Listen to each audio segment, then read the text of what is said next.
Oke, mari kita awali kelas kita. Apakah ada doa pagi?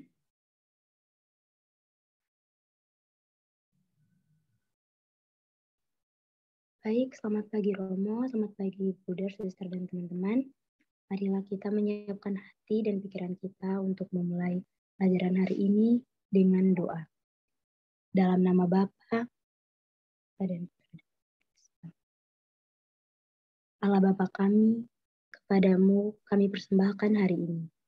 Kami menunjukkan semua doa, pikiran, perkataan, tindakan, maupun suka duka kami hari ini dalam kesatuan dengan Putramu Yesus Kristus yang senantiasa mempersembahkan dirinya ke dalam Ekaristi bagi keselamatan dunia. Kiranya Roh Kudus yang menjiwai Yesus juga menjadi pembimbing dan kekuatan kami hari ini, sehingga kami siap sedia menjadi saksi kasih-Mu. Bersama Santa Maria, Bunda Yesus dan Gereja, secara khusus kami berdoa bagi wujud-wujud Bapa Suci dan para rasul. Doa Gereja Indonesia untuk bulan Maret ini. Wujud Gereja Universal menghadapi tantangan bioetika. Kami berdoa untuk umat Kristiani yang menghadapi tantangan bioetika baru. Semoga mereka dapat terus membela martabat segenap umat manusia dengan doa dan tindakan. Wujud Gereja Indonesia, pengabdian politik. Kita berdoa, semoga di alam demokrasi ini, para elit politik dan pemerintahan menggunakan kewenangannya untuk mengabdi dan menata masyarakat dan bukan untuk menguasainya. Wujud khusus, sudilah menguduskan martabat kami dalam menyongsong Paskah, sehingga disatukan dengan ziarah Sang Putra yang seutuhnya menjalankan tugas perutusan-Mu. Marilah kita dengarkan bacaan hari ini. Bacaan hari ini dari kitab Yesaya. Firman-Ku akan melaksanakan apa yang Kuhendaki. Beginilah firman Tuhan.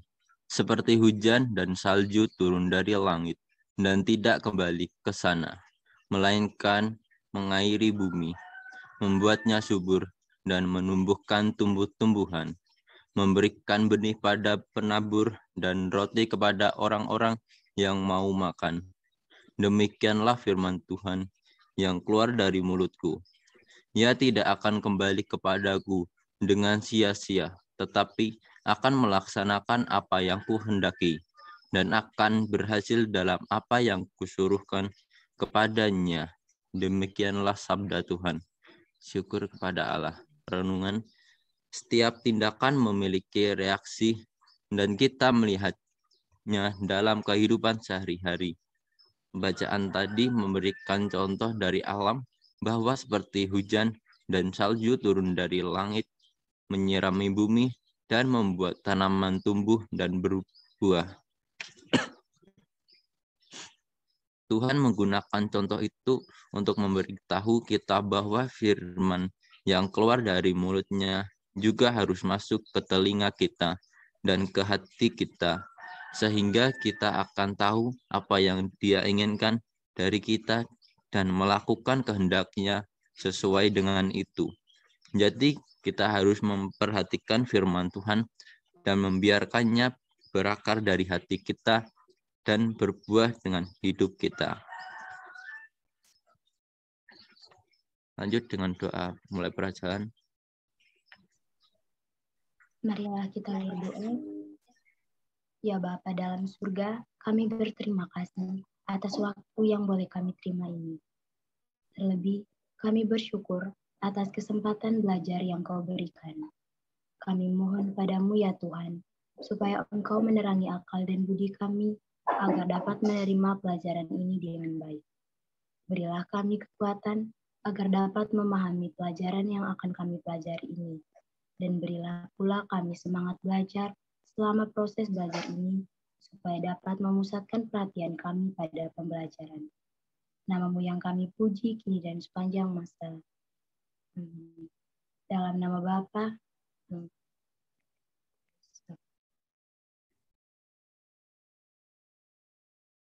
Oke, terima kasih atas doanya ya. Rekan-rekan, pagi hari ini kita akan melihat bahwa di dalam gereja Katolik ada banyak kesempatan ya bagi kita untuk mengalami pendidikan liturgi, dan sekarang ini tidak hanya kalian yang ada di ruang kuliah yang menerima pendidikan liturgi, melainkan juga pendidikan liturgi dicoba ya, disosialisasikan ke khalayak yang lebih luas, bahkan sampai level paroki ya, wilayah dan lingkungan ya. Maka kita ingin melihat beberapa materi yang sudah tersedia, lalu kita akan coba lihat ya, spirit yang ada di situ. Berikut barangkali juga tanggapan kalian ya terhadap dokumen yang telah tersebar di kalangan umat. Ya. Oke, mari kita cek dulu ya. Selain bulan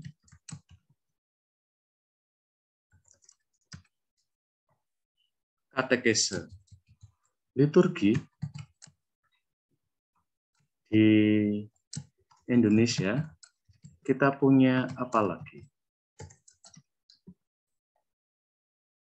Ya, jadi bulan katekese liturgi bukan bulan yang pertama ya, yang dialokasikan untuk kepentingan katekese liturgi, tapi kita sebenarnya punya beberapa yang lain ya. Oke, Heri Jun Kristo yang sudah ada kameranya ya. Selain bulan katekese liturgi, Gereja Katolik punya apa lagi sih yang dialokasikan pada bulan-bulan yang lain? Seperti bulan Rosario, bulan Rosario. Ya. Oke, Cornelia, ADM, bulan apa lagi? Heri Jun langsung tidak yakin ya, langsung mengusap-ngusap jidatnya ya. Apa, Sir? Bulan Kitab Suci itu bulan Kitab Suci ya, September. Mbak Lucia Ari, bulan apa lagi yang kita punyai? Bulan Maria. Bulan Maria, bulan Mei. Apalagi? Yohanes Maria Vianney, bulan apa lagi yang kita punyai? Ya, agar kita aware ya bahwa baik teologi maupun kalian ya, petugas pastoral, katekis, guru agama, kita menempatkan diri dalam konteks gereja ya, tidak terlepas dari gereja. Yohanes Maria Vianney sedang searching. Kayaknya udah semua loh. Oh, sudah semua. Suster Liana, apakah ada yang lain lagi? Kayaknya udah habis juga, Romo. Sudah habis juga. Marianus Octavianus sudah bangkit dari kamarnya? Bulan yang dikhususkan untuk bulan para arwah itu loh, bulan para arwah, bulan November. Ya, November. Oke, Generoso. Bulan apa lagi?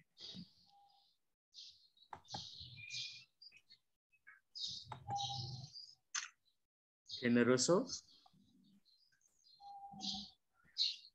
Ya, Romo. Ya, bulan apa lagi selain bulan-bulan yang sudah disebut? Bulan apa ya, Romo? Kayaknya sudah semua, Romo. Oh, sudah semua. Suster Evarista, HK. Bulan apa lagi, Sus?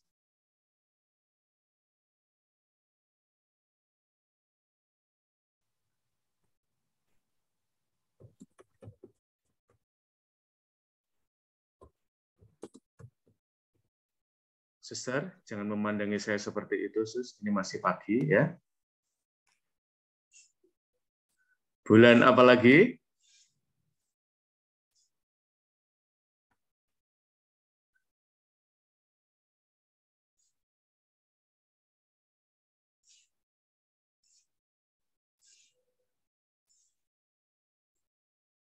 Jadi bulan-bulan ini dialokasikan gereja agar hal-hal yang terutama ya dokumen-dokumen gereja yang sangat banyak dan sangat bagus, itu tidak tersimpan di laci ya, atau tidak tersentuh ya, agar dokumen-dokumen itu mulai kita baca.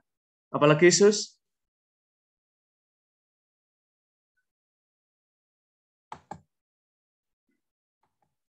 Bulan?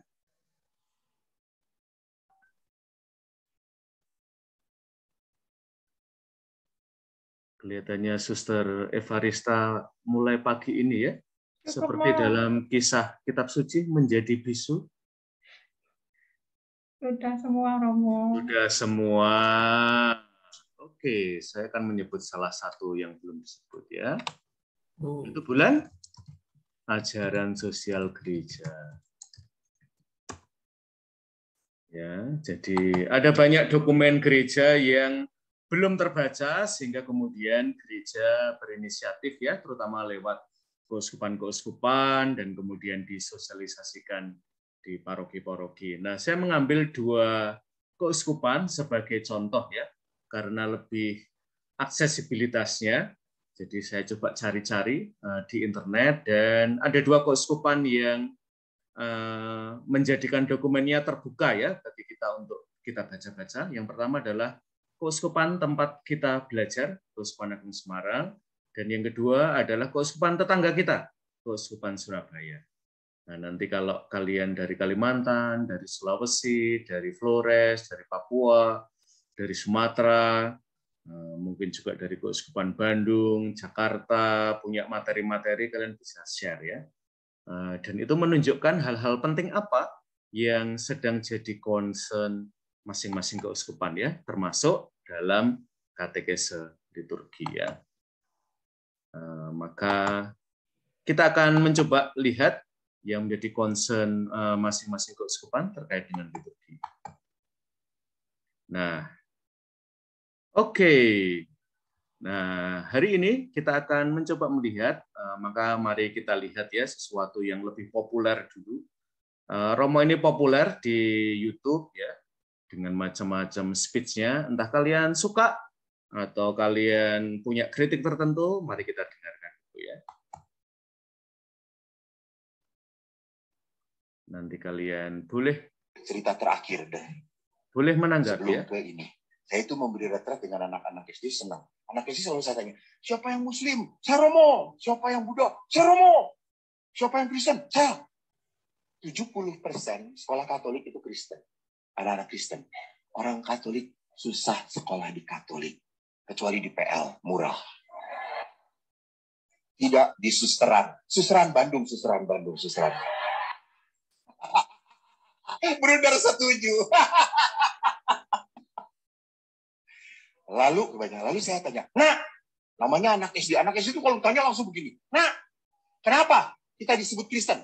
Protestan, Pentakosta, HKBP, Betani, Katolik. Kenapa disebut Kristen? Wah, namanya anak-anak langsung, saya Romo. Karena begitu banyak anak. Saya lihat ada satu anak, kelihatan dari wajahnya bodoh. Kan bodoh pintar kelihatan dari wajah. Beda kan kalau yang pintar? Maksudnya, Mo? Kok cuma gini? Simpulkan sendiri. Saya lihat ada satu anak bodoh. Saya tanya, tunjuk. Ya kamu. Romo saya, ya. Romo kita disebut Kristen karena kita bukan Muslim. Sampai semua teman-temannya, kamu memalukan. Lalu dia tanya, memangnya saya salah, Romo? Enggak, kamu nggak salah. Cuma ngejawabnya nggak pakai otak, kata saya itu. Lalu akhirnya ada seorang anak, saya saja Romo. Ya baik, lalu dia berdiri. Romo, kita disebut Kristen karena kita pengikut Kristus. Dan kita mengikuti Kristus karena kita yakin akan selamat. Haleluya, Romo. Amin. Lalu saya tanya, kamu seperti pendeta, nak? Lalu yang memang saya anak pendeta, Romo. Dan yang bodoh tadi anak prodiakon.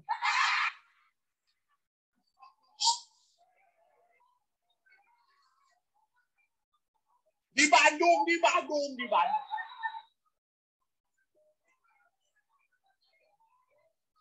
Lalu saya tanya kepada anak-anak SD. Anak SD kan spontan, apalagi SD Jakarta. Ngomong dulu baru mikir. Saya tanya, nah kalau namanya pengikut itu di depan apa di belakang? Anak-anak 120 itu langsung ngomong, Romo kalau namanya pengikut itu di belakang, di depan namanya supir. Oh benar, kata saya. Lalu saya tanya, benar, kata saya. Kalau begitu kita Kristen, supir kita siapa? Yesus. Bagus. Saya ngomong, Yesus kiri kita mana? Kiri, Romo. Yesus kanan? Kanan, Romo. Keren. Yesus lurus? Ya kita juga harus lurus, Romo, setia. Wah, bagus banget.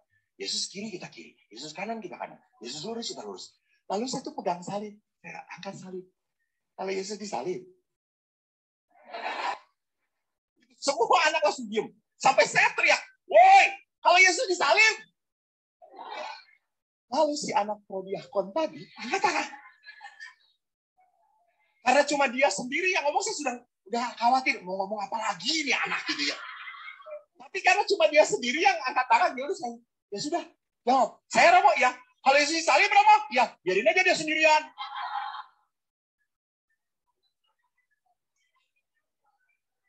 Ibu-ibu tadinya salib itu saya mau lemparkan kepada anak itu. Tapi maaf, setelah anak itu pergi, saya berkata, kita seperti itu. Kita seperti itu. Kita mau enaknya, kita mau mulianya, kita mau diberkati, tapi sulit berkorban. Oke, ya. Ada banyak hal yang menarik ya. Usaha untuk menjadikan iman Kristiani lebih dikenal ya. Mas Heri Jun, kok tadi senyum-senyum? Ada apa ya? Apa yang menarik dari Romo Eko Wahyu? Ya. Dia cara memberikan ajaran itu, agak menyindir, cuman bisa membangunkan kita gitu, Romo. Oke ya, ada kritiknya, tetapi kritiknya itu membangun ya. Oke, Marianus Octavianus, kamu sepertinya kok tetap serius saja ya, tidak tergerak sedikit pun. Ya Romo, kalau dari saya gaya penyampaiannya Romo ini, saya juga sering nonton YouTube-nya. Oke, wah ini ada followernya. Ya. Di kanan atau di kiri atau lurus? Ikut aja. Kalau Yesus disalib. Jadi ya memang gaya khasnya beliau memang sangat bersemangat apapun ketika berhadapan dengan, ketika memberikan relasi sama orang tua, sama anak-anak, itu selalu semangat begitu ciri khasnya. Dan memiliki pandangan yang luas gitu. Tadi memang awalnya itu, kok kenapa ada kayak bilang anak yang bodoh. Itu kan kata-kata yang sensitif gitu. Dimanapun ya. Itu tetapi dibahasakan dengan gaya khasnya menjadi sesuatu yang lucu, dan di situ menggiring kita untuk kayak penasaran gitu, apa sih maksud dari situ.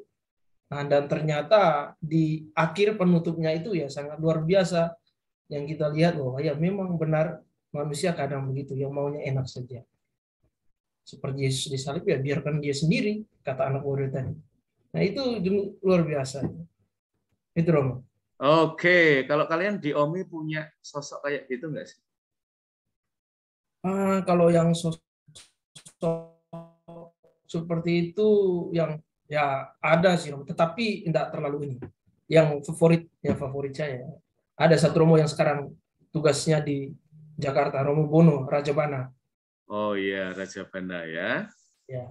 Oke ya, jadi betapapun barangkali kita masih dalam tahap pembelajaran ya, tapi lingkungan digital adalah salah satu lingkungan yang kita perlu masuki ya, termasuk untuk kepentingan liturgi dan ajaran sosial gereja, kitab suci, dan hal-hal lain yang menjadi kekayaan gereja, tetapi seringkali masih terhenti ya dalam dokumen. Nah, kita perlu hadir di situ ya. Saya nggak selalu ini ya, saya juga bukan orang yang gampang dicari di YouTube ya. Yang nonton juga cuman kalian ya. Itu aja kalian nggak selalu nonton video yang saya posting ya. Ini bukan nyindir ya. Tetapi ini adalah ruang baru ya yang kita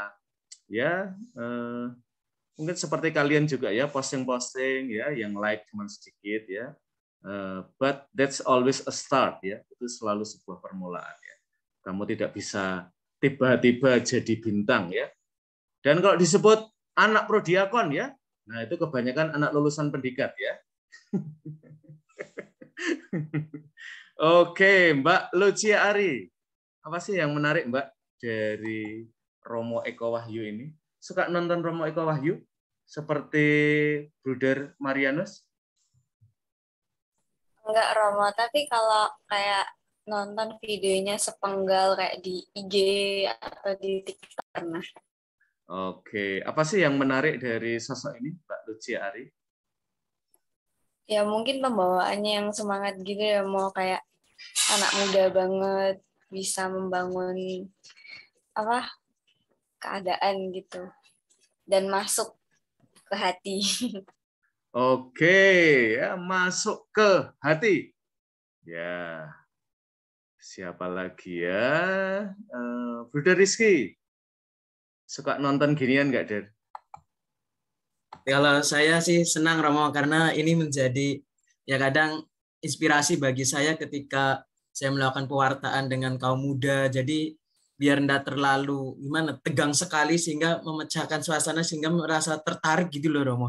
Nah, ini yang kadang saya juga mengikuti gaya-gaya dari Romo Eko Wahyu. Jadi ada ya bercanda melainkan ada nanti di ujungnya yang serius gitu. Jadi sehingga dapat semakin menarik banyak orang untuk semakin melihat ternyata ada yang menarik dan tidak membosankan sih, Romo. Gitu, Romo. Oke ya. Nanti salah satu hal yang perlu kita perhitungkan ya, termasuk dalam katekese liturgi adalah budaya populer. Budaya populer adalah budaya yang hidup di antara kita ya.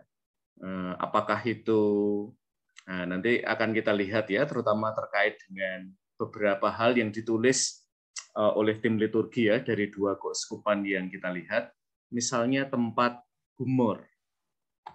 Ya. Seberapa penting sih humor ya? Padahal kalau kita melihat Gaudete et Exsultate, ya, salah satu tanda kesucian zaman ini adalah humor. Ya.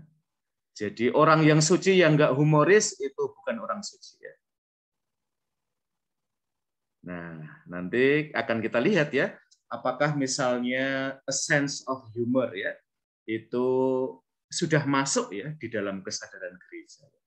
Jadi termasuk nanti di dalam dokumen-dokumennya ya, cara melihat misalnya stand up comedy ya.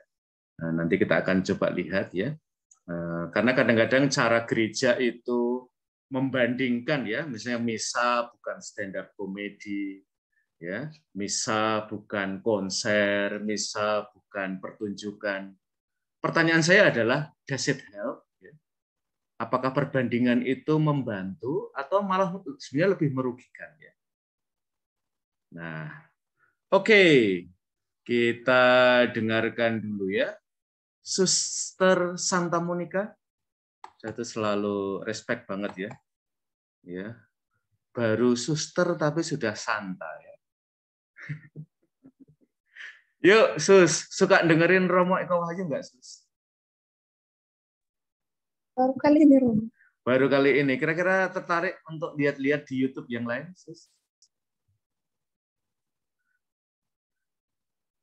Apa sih yang menarik, Sus? Ada yang menarik nggak dari yang Romo itu sampaikan pada suster ya dalam waktu yang sangat pendek ya?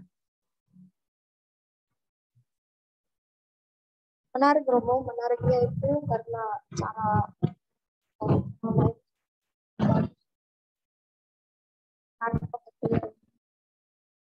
melihat lagi seperti itu. Saya melihat lagi Kak Romo aja pada saat saya lihat Oke, nanti ini ya earphone-nya diperbaiki ya, Suster. Itu akan jadi salah satu hal yang harus diperhitungkan ya sound systemnya ya. Suster suaranya putus-putus karena earphone-nya mungkin baru ya.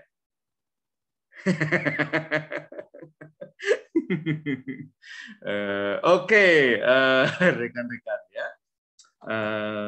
Hal-hal ini pantas kita perhitungkan ya, termasuk salah satunya adalah sebenarnya bentuk-bentuk katekes liturgi itu bagaimana ya agar bisa menjangkau khalayak yang lebih luas. Salah satunya tentu adalah memperhitungkan soal waktu ya. Jadi tentu kita bisa menyelenggarakan kuliah-kuliah yang panjang, tulisan-tulisan yang panjang, tetapi does it help ya? Saya terakhir itu membuat sebuah proyek kecil ya dengan UCAT ID, dan saya waktu itu tanya ya, untuk setiap pertanyaan kalian butuh berapa kalimat sebagai jawaban? Dan saya lumayan lumayan belajar. Karena mereka meminta cuman jawabannya pendek-pendek aja, mungkin 2 kalimat atau berapa gitu ya. Meskipun setelah saya lihat bukunya ketika sudah terbit ya, ternyata yang memberi jawaban 2 kalimat cuman saya ya, sementara yang lain itu berparagraf-paragraf. Lalu saya jadi minder ya, apakah Romo Andalas nggak tahu banyak ya sehingga nulisnya pendek-pendek ya. Itu bisa jadi kesan ya. Tapi waktu itu saya sudah tanya kepada pengelolanya dan dia minta jawaban ya nggak usah panjang-panjang, ya pendek-pendek aja. Oke, rekan-rekan, kita sudah lumayan sampai 5 pertemuan sampai hari ini, dan salah satu yang dipandang penting, terutama oleh Keuskupan Surabaya, adalah memberikan pengertian tentang liturgi. Dan saya kira ini juga punya tempat ya bagi kita yang sedang belajar pengantar liturgi. Nah, saya lebih pengen kalian bisa mengakses ya dokumen-dokumen itu daripada kalian ngapalin ya. Jadi dan nomor-nomor mana saja yang dipandang penting ya ketika kita bicara tentang liturgi. Lalu salah satunya adalah Sacrosanctum Concilium nomor 7 ya, atau artikel 7. Yang bicara tentang liturgi sebagai pelaksanaan tugas imamat Yesus Kristus sebagai ibadat umum yang seutuhnya dilakukan oleh tubuh mistik Kristus, yakni kepala beserta para anggotanya, sebagai karya Kristus, sang imam serta tubuhnya, yakni gereja. Ya. Nah, dan ini mengingatkan saya, 2 minggu yang lalu ya, saya diundang di sebuah paroki di Solo, paroki Kleco ya. Dan sebagai pembicara yang baik, saya langsung ya ketika diminta untuk bicara, saya memberikan dokumen untuk dibaca ya. Dan salah satu semacam bidang pewartaannya langsung memberikan komentar pada saya ya. Jadi saya beri 2 dokumen tentang terutama pembinaan iman orang muda ya. Romo, ini dokumen gereja ya. Kayaknya susah dibaca Romo ya. Lalu saya jadi, oh iya juga ya. Ternyata yang kita pandang itu aksesibel buat kita, ternyata untuk umat seringkali belum aksesibel. Dokumennya saya kan senang ya, umat itu baca ya, dan tebel Romo. Ternyata tebel itu tidak selalu dipandang bagus ya oleh umat ya. Mudah-mudahan oleh mahasiswa kurang tebel Romo papernya ya. Saya juga nggak suka ngasih yang tebel-tebel ya pada kalian. Tetapi ini adalah challenge ya, rekan-rekan. SC 7 itu memberikan pemahaman kepada kita tentang liturgi. Dan nanti akan sangat kelihatan yang menjadi subjek liturgi adalah Yesus Kristus. Dan kemudian gereja, tubuh mistik Kristus ya. Lalu kehadiran Kristus kita sudah mulai lihat dalam perayaan Ekaristi, dalam sakramen-sakramen yang lain, dalam sabda Allah, dan juga dalam liturgi harian ya. Meskipun tentang liturgi harian nanti para bruder, suster ya silahkan membaca secara khusus ya. Karena mayoritas mahasiswa kita awam ya, jadi kita tidak akan melihat secara khusus. Juga hari ini saya tidak akan banyak membahas tentang penanggalan liturgi ya. Karena agak teknikal ya, jadi kalian baca aja dokumen yang sudah saya bagikan. Dan di sini ada dua gagasan yang penting. Yang pertama adalah pemuliaan Allah, dan yang kedua adalah pengudusan manusia di dalam liturgi. Ya. Nah, dan itu terutama pengudusan manusia dilambangkan dengan tanda-tanda lahir. Ya. Misalnya, ya udah kita coba cek kalian ya. Jangan khawatir ya, tidak mempengaruhi nilai kalian ya. Saya tidak akan mengatakan kalian bodoh seperti Romo Eko Wahyu ya. Oke, Mbak Carolina Cynthia ya. Yang ibunya guru ya, guru guru agama ya. Baptis, tanda lahirnya apa sih, Mbak? Bagaimana, Romo? Kalau dalam sakramen baptis, tanda lahir yang diberikan oleh gereja kepada kita apa, Mbak? Di dalam liturgi. Pernah dibaptis toh, Mbak Carolina? Pernah, Romo. Waktu itu diapain, Mbak? Waktu dibaptis? Dituangi air suci, Romo. Oke, dituangi air suci, apalagi? Diberikan lilin. Diberikan lilin. Kain putih. Ya, kain putih. Udah, Romo. Oke, ya. Mbak Cecilia Anggreni. Ya, Romo. Oke, meskipun kamu belum menikah, tapi pernah menghadiri pernikahan, Mbak? Kalau gereja Katolik belum pernah, Romo. Oke, loh kamu biasanya nonton pernikahan di mana? Kenapa, Romo? Belum pernah menghadiri pernikahan? Iya, kalau di gereja belum. Biasanya menghadiri di mana? Resepsi? Kalau iya resepsinya. Caranya Wah, aja. ini nggak mau liturginya, langsung pestanya ya? Gitu, Romo. Oke, sejauh pengetahuan kamu, kalau dalam pernikahan apa sih tanda lahirnya? Mungkin perjanjiannya nggak, Romo? Perjanjiannya gimana, Mbak, itu kalau dalam pernikahan Katolik? Apa, Romo? Perjanjiannya gimana? Isinya apa sih kalau orang nikah? Kurang tahu, Romo. Waduh, gimana mau nikah sama Mbak Cecilia ya? Dia hadir dalam misa pernikahan aja belum, teman-teman ya? Nanti maka teman-teman nanti silakan Mbak Cecilia diawasi ya, untuk sekali-sekali diajak misa pernikahan, tidak hanya resepsinya aja ya. Dan yang penting Mbak Cecilia, amplopnya jangan kosong ya kalau datang ke resepsi pernikahan ya. Meskipun anak kos ya, dan tentu cowok-cowok ya, jangan sering pakai batik ya, menyusup ke resepsi pernikahan ya. Oke, teman-teman, nanti di dalam masing-masing liturgi ya, terutama sakramen, kita menemukan banyak tanda lahir ya, apakah itu pengurapan minyak krisma atau juga pengurapan minyak orang sakit ya, dan seterusnya. Nah, ini adalah sorry.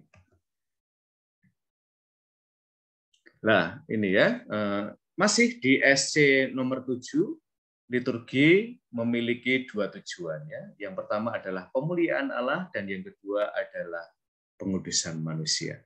Nah, kadang-kadang istilah-istilah ini sangat teknis ya, teman-teman ya. Sangat teknis itu kalian akan diminta istilahnya apa ya, tepatnya begitu ya. Maka ini pengetahuan umum yang baik kalau kalian juga miliki ya. Istilah-istilah teknis ini baik kalau kalian menguasai. Karena kadang-kadang kalian mungkin akan dicek ya. Misalnya menurut SC7 dua tujuan liturgi apa gitu ya. Itu tidak akan saya tanyakan waktu ujian ya, karena saya ujiannya tidak pernah lisan, selalu paper ya. Tetapi kalau kalian ujian lisan dengan dosen liturgi lain, mungkin kalian akan ditanya. Menurut SC7, dua tujuan liturgi apa ya? Dan nanti konsep yang penting juga adalah dalam Sacrosanctum Concilium tentang liturgi sebagai puncak dan liturgi sebagai sumber. Ya. Liturgi sebagai puncak, istilah teknisnya adalah kulmen, sementara sumber, istilah teknisnya dalam bahasa Latin adalah fons. Ya. Nah, liturgi sebagai puncak adalah yang dituju oleh kegiatan gereja sekaligus sebagai sumber daya kekuatannya. Ya. Melalui iman dan baptis menjadi putra-putri Allah, berimpun menjadi satu, meluhurkan Allah di tengah gereja, ikut serta dalam kurban dan menyantap perjamuan Tuhan. Nah, inilah yang dimaksud sebagai liturgi sebagai puncak, ya.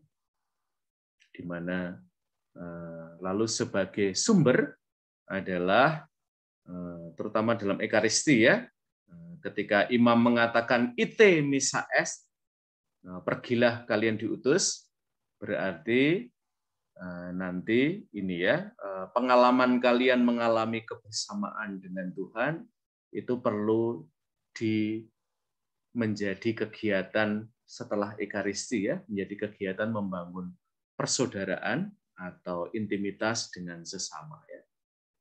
Jadi ini menjadi sumber buat kalian untuk mengamalkan dalam hidup hal-hal yang kalian peroleh di dalam perayaan liturgi, ya. Nah, itu istilah liturgi sebagai puncak dan liturgi sebagai sumber, ya. Nah, ini dua istilah yang sangat teknikal, ya. Dan yang penting buat kalian adalah tidak harus hafal, ya, ini SC berapa, yang penting kalian kalau ada pertanyaan di sekitar itu buka aja dokumennya, ya. Dan bahwa dua hal itu sudah disebut. Lalu yang penting juga yang disampaikan oleh Keuskupan Surabaya adalah tentang subjek liturgi. Nanti ini penting, teman-teman, terutama ketika ada fenomena bahwa subjek liturgi yaitu Yesus dan anggota tubuh mistiknya yaitu gereja itu kadang-kadang ini ya, istilahnya itu dikalahkan, ya. Istilah dikalahkan nggak terlalu tepat, tetapi seringkali dibuat kabur, ya, oleh petugas liturgi. Petugas liturgi itu bisa dari imam, ya, lalu prodiakon, bisa lektor lektris, dan sebagainya, ya.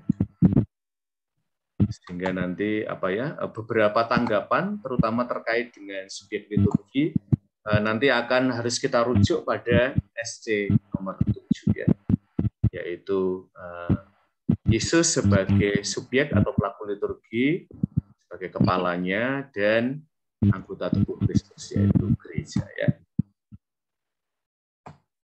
Dan ini yang diharapkan, ya, dari sebuah perayaan liturgi bahwa terjadi perjumpaan yang personal, ya. Kita yang merayakan liturgi dengan pribadi Allah Tritunggal. Dan di dalam liturgi diharapkan bahwa dihadirkan, ya, sejarah keselamatan yang di dalamnya kasih Allah yang menyelamatkan kita alami dalam putranya melalui Roh Kudus, ya. Nah, itu dalam sakramen-sakramen nanti akan sangat nampak, ya, sejarah keselamatan. Apakah Allah yang menyembuhkan, Allah yang menebus, ya, Allah yang mengampuni, Allah yang memberkati hidup pernikahan, dan seterusnya, ya. Itu adalah subjek liturgi, ya. Nah, kita akan mulai masuk ke hal-hal yang lebih detail, ya. Jadi tadi terkait dengan hal-hal yang sangat basic, yang banyak dikupas adalah tentang liturgi sebagai puncak dan sebagai sumber, ya. Lalu definisi liturgi, ya, definisinya sendiri sebenarnya tidak sangat ketat, ya. Lalu yang ketiga adalah subjek liturgi, lalu salah satu yang kemudian langsung muncul adalah mengapa liturgi sulit dipahami. Dan keterangannya adalah secara etimologis, liturgi berarti tindakan bersama yang menunjukkan adanya kesatuan antara karya Kristus, Sang Kepala, dan gereja sebagai tubuhnya. Lagi-lagi merujuk pada SC nomor 7 ya. Nah, seringkali liturgi itu sulit dipahami karena dia culturally condition ya. Culturally condition itu adalah terkondisikan oleh budaya. Nah, kita tanya dulu ya. Heri Jun, yuk. Kamu orang Kalimantan toh? Iya, Romo. Meskipun sudah beberapa tahun di Malaysia ya. Iya. Ya. Apa sih yang sesuatu yang khas Kalimantan yang misalnya orang Jawa akan sulit memahami? Jadi kita sekarang ini sedang bicara ya, mengapa liturgi itu sudah dipahami? Karena culturally conditioned ya. Jadi kalau kita nggak punya background misalnya dalam ritus Latin atau Roma, itu liturginya menjadi sulit kita pahami ya. Nah, akan lebih kita pahami kalau kita itu belajar ya, misalnya ritus Latin atau Roma ya, atau kita mungkin pengalaman budayanya lebih luas ya, tidak hanya budaya lokal kita. Nah, sekarang kita mau tanya dulu, Heri Jun ya, apa sesuatu yang sangat terhubung dengan Kalimantan sehingga orang yang tidak dari Kalimantan mungkin sulit memahami?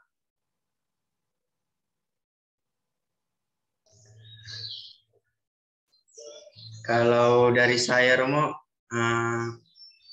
yang tidak bisa dihubungi dari tempat lain itu, kalau sepanjang saya tahu itu masih apa sih, Romo, masih agak hampir sama gitu, karena dari sini juga ada beberapa campuran gitu tempat atau sukunya di sini. Masih apa ya?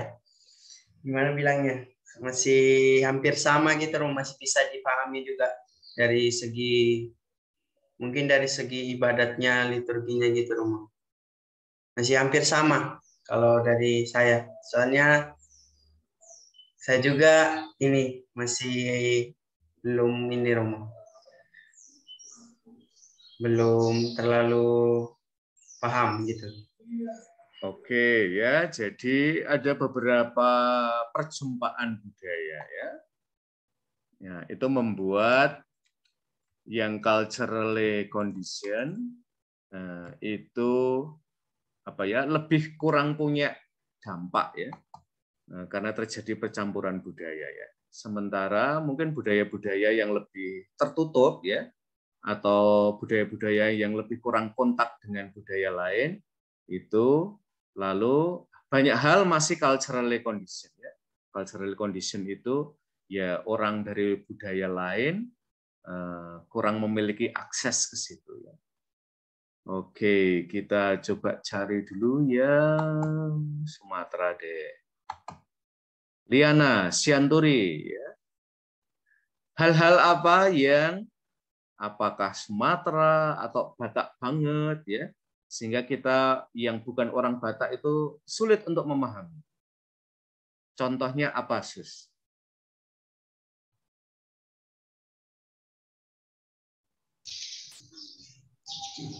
Maksudnya gimana sih, Romo?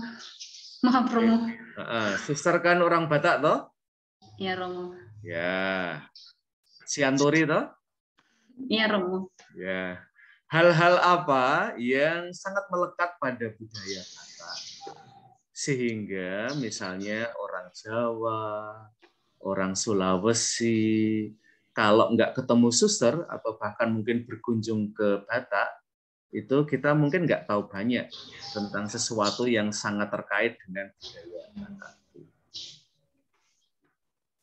Kalau yang saya lihat di Sumatera itu, Romo, yang sulit dipahami dalam perayaan Ekaristi untuk pernikahan contohnya, Romo. Jadi ada masuk budaya Batak itu, contohnya dikasih beras di kepala gitu, Romo.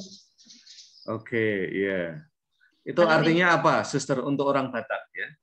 Kalau itu artinya supaya dia katanya diberkati gitu, Romo. Oke, mengapa pakai beras? Itu sebagai sarana kalau untuk orang Batak itu dikasih beras di kepala sebagai tanda sarana berkat gitu, Romo. Jadi itu dipakai juga untuk perayaan Ekaristi ketika pernikahan, Romo. Itu kedua mempelai dikasih imam beras di kepala. Dan saya lihat ketika di paroki saya yang terakhir berkarya itu kebetulan Romonya dari Jawa ini, Romo. Mereka masih susah. Apa sih maksudnya dikasih beras di kepala itu sebagai sarana berkat gitu, Romo? Oke, ya ini salah satu contoh yang baik ya. Jadi di Jawa kayaknya saya jarang lihat ya. Sekurang-kurangnya dalam perayaan Ekaristinya, mungkin di dalam upacara budayanya ya. Kayaknya beras ada juga ya. Tetapi yang di Batak itu beras ya. Mengapa beras ya? Kira-kira yang Batak lain di kelas ini siapa, Sus? Ada Gracia, Romo. Gracia, yuk Gracia. Ya, Romo. Oke, kamu Batak toh? Iya, Romo. Iya, oke. Wajahmu di mana ini? Ya, wajahnya ditunjukin ya, biar temannya juga lihat.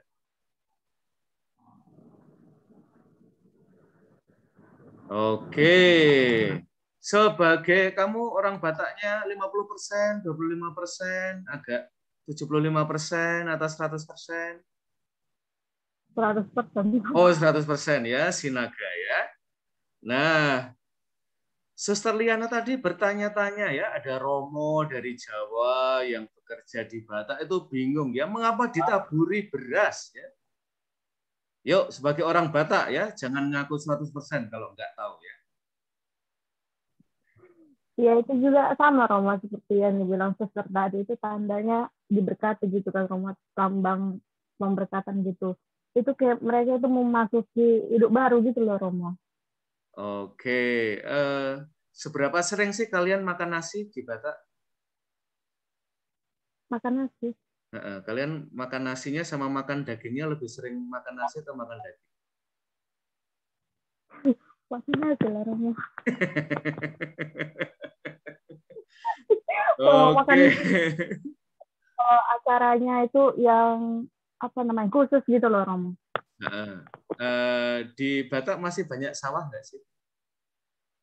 Masih, Romo. Masih ya, itu yang mau saya maksud ya. Saya mencoba memahami ya, mengapa nasi atau padi itu sentral ya dalam budaya Batak.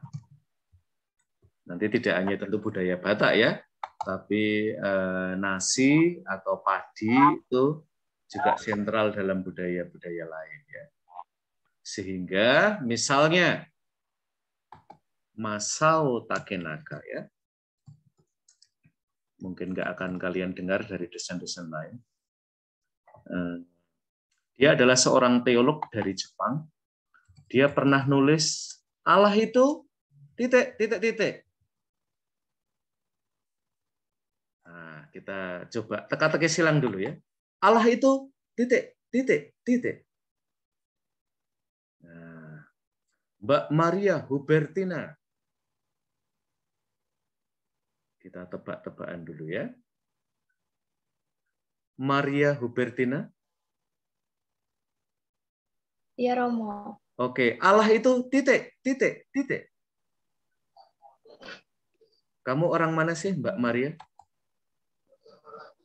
NTT, Romo. NTT ya. Kalau untuk orang NTT, Allah itu titik, titik, titik. Sesuatu yang sangat terkait dengan budayamu di NTT. Yang mungkin agak culturally condition ya. Allah itu titik, titik, titik. Untuk orang NTT, apa sih yang penting banget gitu di sana?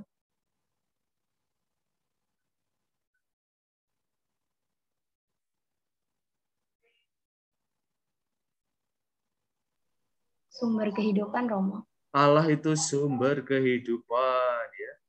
Carolina Cynthia Wahyuni, Allah itu titik.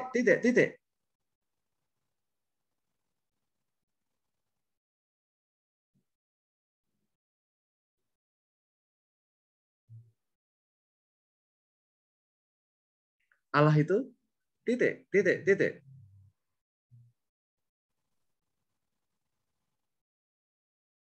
Pengasih, Romo. Allah itu nasi. Mengapa nasi? Mbak Carolina Cynthia? Pengasih, Romo. Oh, pengasih. Allah itu pengasih, ya. Padahal yang saya maksud justru yang saya salah dengar itu, Mbak Carolina Cynthia. Allah itu nasi, ya. Nah, mengapa Masao Takenaka sampai pada kesimpulan Allah bagi orang Jepang dan bahkan Allah bagi orang Asia itu nasi, ya. Bukan pengasih, ya. Pengasih juga betul, ya. Tetapi dia mencari simbol sesuatu yang dekat dengan kehidupan orang Asia. Dan itu adalah nasi, ya. Nasi itu punya tempat sentral buat orang Asia.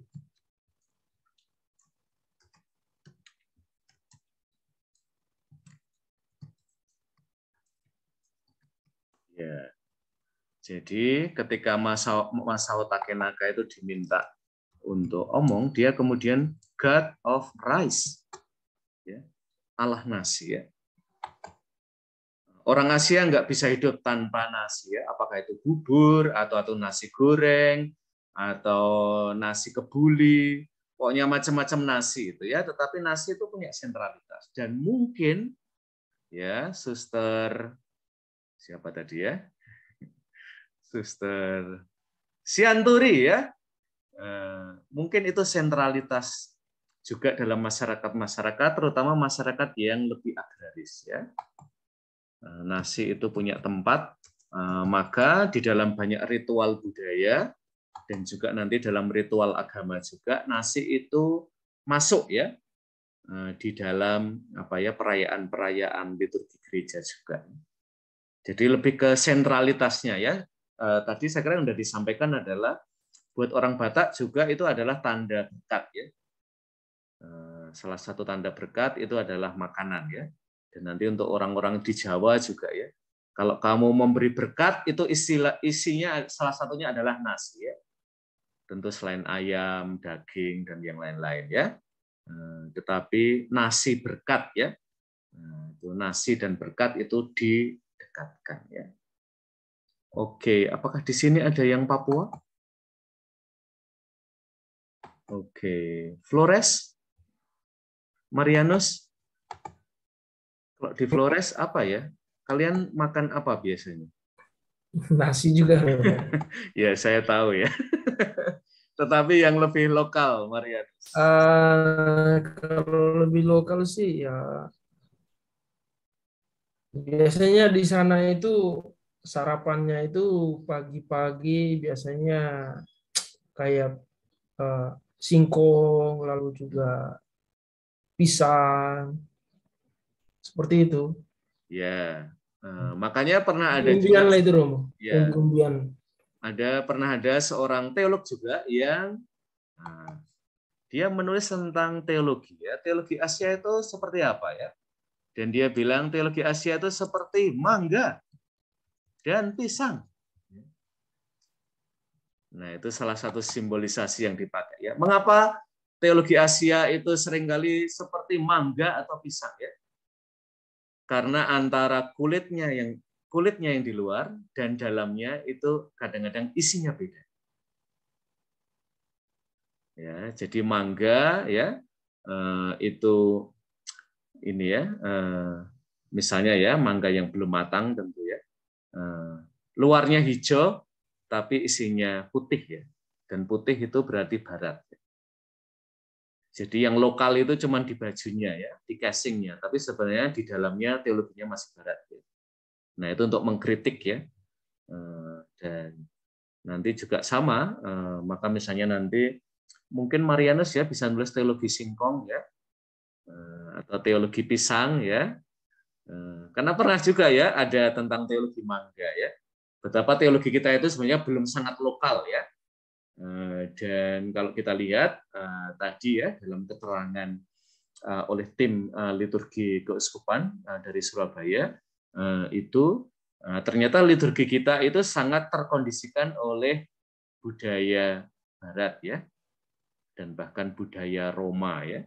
Dan budaya Roma terutama itu adalah budaya yang militer ya. Maka liturgi kita itu kayak upacara ya. Kesan upacara itu sangat kuat. Nah, seringkali ini nanti tabrakannya dengan Ekaristi sebagai perayaan. Fiesta. Maka ketika Paus Benediktus itu bicara tentang Ekaristi sebagai Fiesta Fidei. Oke, Generoso. Ya, upacara itu kesannya gimana sih, Generoso? Kalau kamu boleh, kamu kan ikut upacara ya sejak TK sampai SMA sekurang-kurangnya.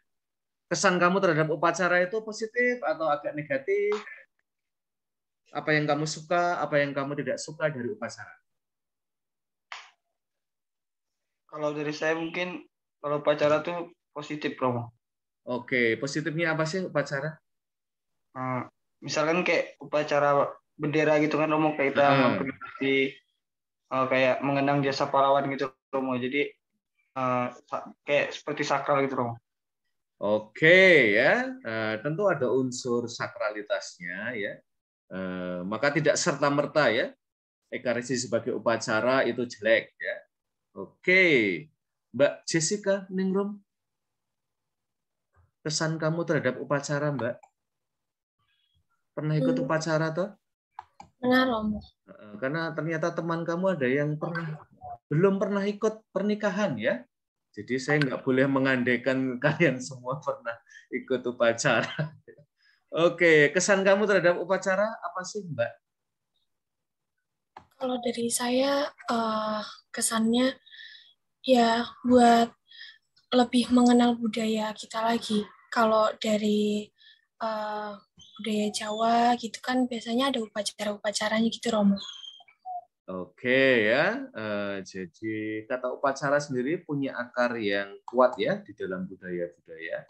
Kalau upacara bendera, kesan kamu apa sih? Atau upacara-upacara yang suka kamu ikuti ya? Ada unsur apa yang khas pada upacara?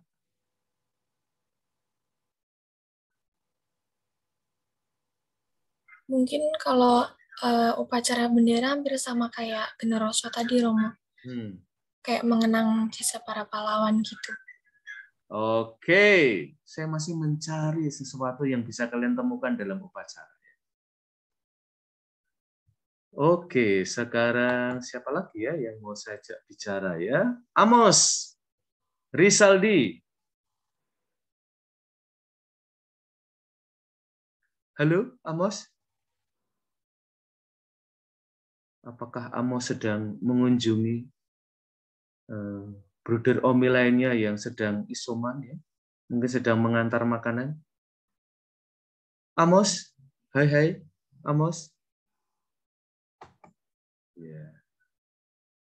Sambil nunggu Amos, Mbak Helena Rama. Iya, Romo. Oke. Wajahmu di mana, Mbak?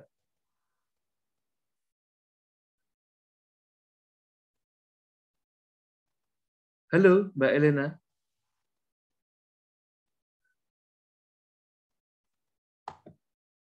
Ya. Upacara, Mbak. Apa yang khas pada upacara? Unsur apa?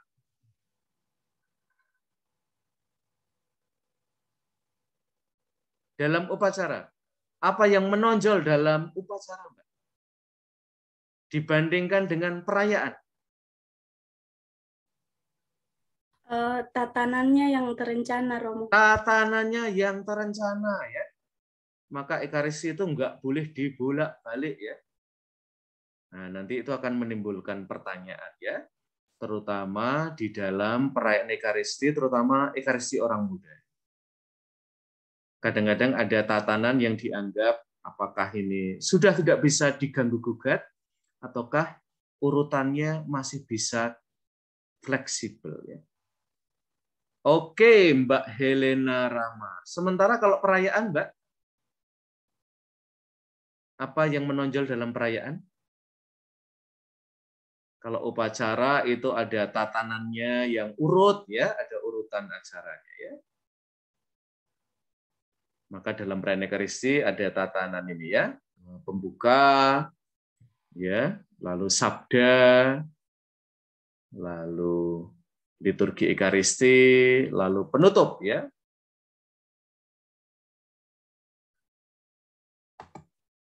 Mbak Helena, yuk. Sementara dalam perayaan apa yang menonjol?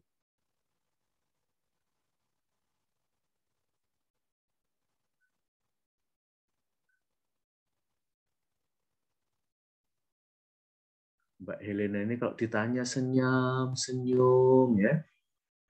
Iya. Waktu, Mbak, waktu, Mbak.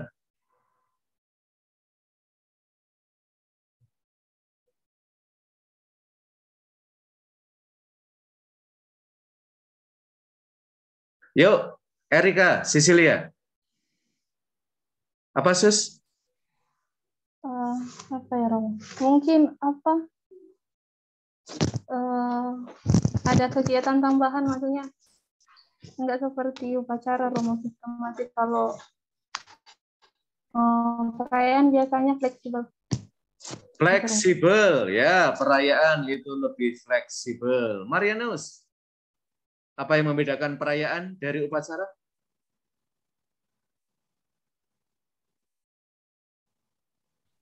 Kalau upacara itu kan seperti yang dikatakan oleh Helena tadi, tersusun secara ini. Nah, kalau dalam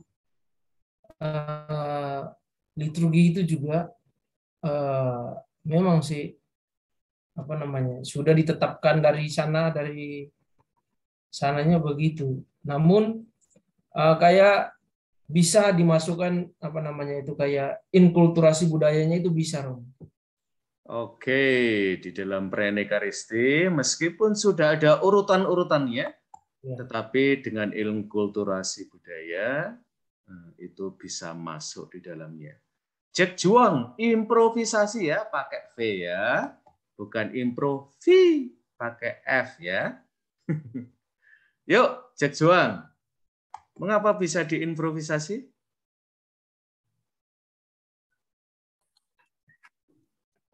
Ya, Romo, mungkin seperti Suster tadi bilang lebih fleksibel. Jadi misalnya kayak apa bisa dimasukkan hal-hal lain yang bisa, misalnya ada yang minta, contohnya kayak peribadatan, Romo. Jadi walaupun sudah tertata, tetapi dalam hal bagian-bagian tertentu bisa dimasukkan kayak permohonan orang lain atau integrasi seperti itu, Romo. Oke, lebih ya. fleksibel, ya. Nanti kalau kalian membaca bukunya Tom Jacobs, terutama dalam bukunya Misteri Ekaristi, ya, beliau salah satu pakar liturgi juga. Beliau mengatakan bahwa dalam perayaan Ekaristi ada bagian-bagian yang pokok, ya, dan ada bagian-bagian yang tambahan. Ya. Bagian-bagian yang pokok itu berarti bagian-bagian yang harus ada. Bagian-bagian tambahan itu tidak harus ada, ya, karena ini memang ditambahkan. Dan bahkan di dalam perayaan Ekaristi itu ada sebenarnya bagian-bagian yang double, ya. Nah, maka saya mau tanya dulu, ya. Ya. Apakah kalian bisa menemukan bagian mana dalam urutan Ekaristi yang sebenarnya merupakan pendobelan? Yang sekarang ini sudah masuk dalam urutan-urutan, tapi sebenarnya dari sisi sejarah ini adalah bagian yang double, ya. sehingga salah satu bisa dihilangkan. Tapi kalau dihilangkan, umat suka bertanya, Romo tadi lupa ya, bagian itu nggak dikatakan. Ya. Apakah kalian bisa melihat? Marianus? Ya, mumpung Marianus ini segar ya, maka kita beri banyak pertanyaan ya, agar segera ini otaknya dan bagian tubuh lainnya ya bisa kembali normal ya, harus kita beri stimulus ya dengan pertanyaan-pertanyaan. Bagian mana dalam Ekaristi yang sebenarnya merupakan pendobelan?